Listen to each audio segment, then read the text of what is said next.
Hello and welcome to the Osh Online tutorial series, where we will be learning how to use Osh Online and its various tools to not only better your health and safety system, but also to ensure your loved ones return home healthy and safe after work.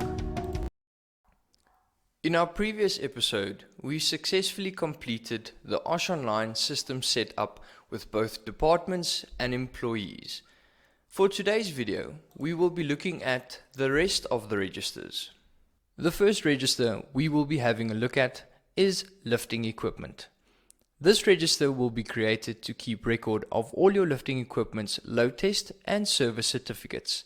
As we know, the majority of load tests and services need to be conducted annually.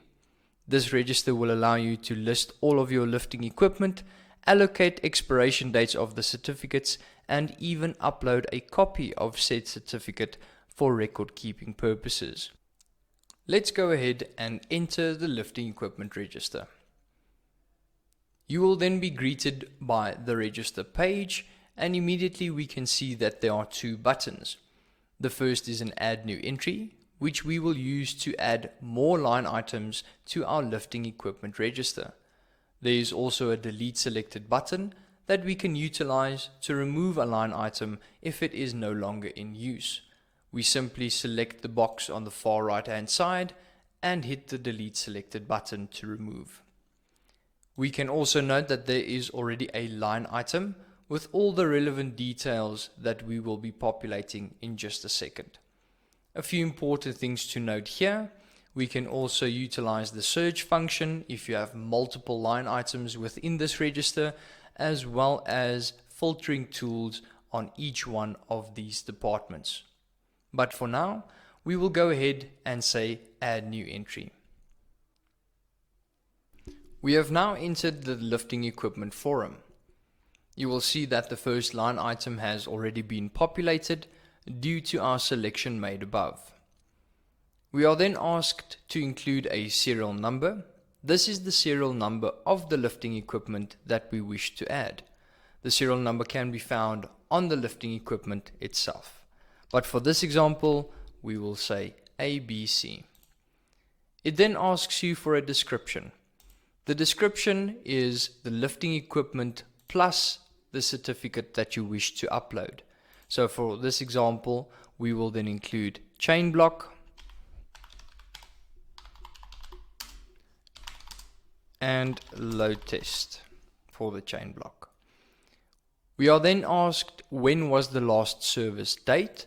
This will also be reflected on the last certificate available.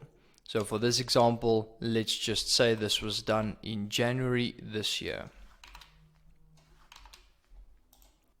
We are then required to include a certificate serial number, which can naturally be found on the certificate, as well as the certificate expiry date.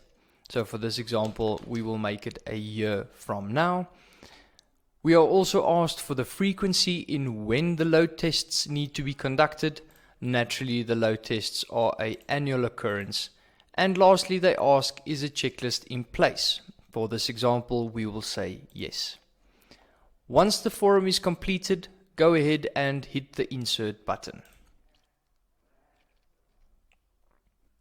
You have now successfully inserted another lifting equipment line item into your lifting equipment register. To go full circle, we'll navigate back to registers, lifting equipment, and as you can see, it is appearing on your lifting equipment register as another line item with the serial number of the lifting equipment and the certificate serial numbers displayed. If you wish to edit any line item, simply navigate towards that line item and click. This will then take you back to the lifting equipment forum where we were just moments ago. An important thing to note here, after we've inserted another line item, an upload file button will appear. This is where you will upload your certificates mentioned above. So go ahead and click on upload a file. This will then take you to your desktop where we can select the file we choose and hit open. This will then upload this directly into the lifting equipment forum of your choice. Do remember to hit the save button once that's completed, and you have now successfully uploaded the certificate to the line item. Once you have successfully included all of your lifting equipment on the lifting equipment register, we can now go and print out the register to include in our health and safety file or to present to an auditor. Navigate back to Registers, Lifting Equipment, and on the far right hand side you will notice a blue print button. Go ahead and click on that.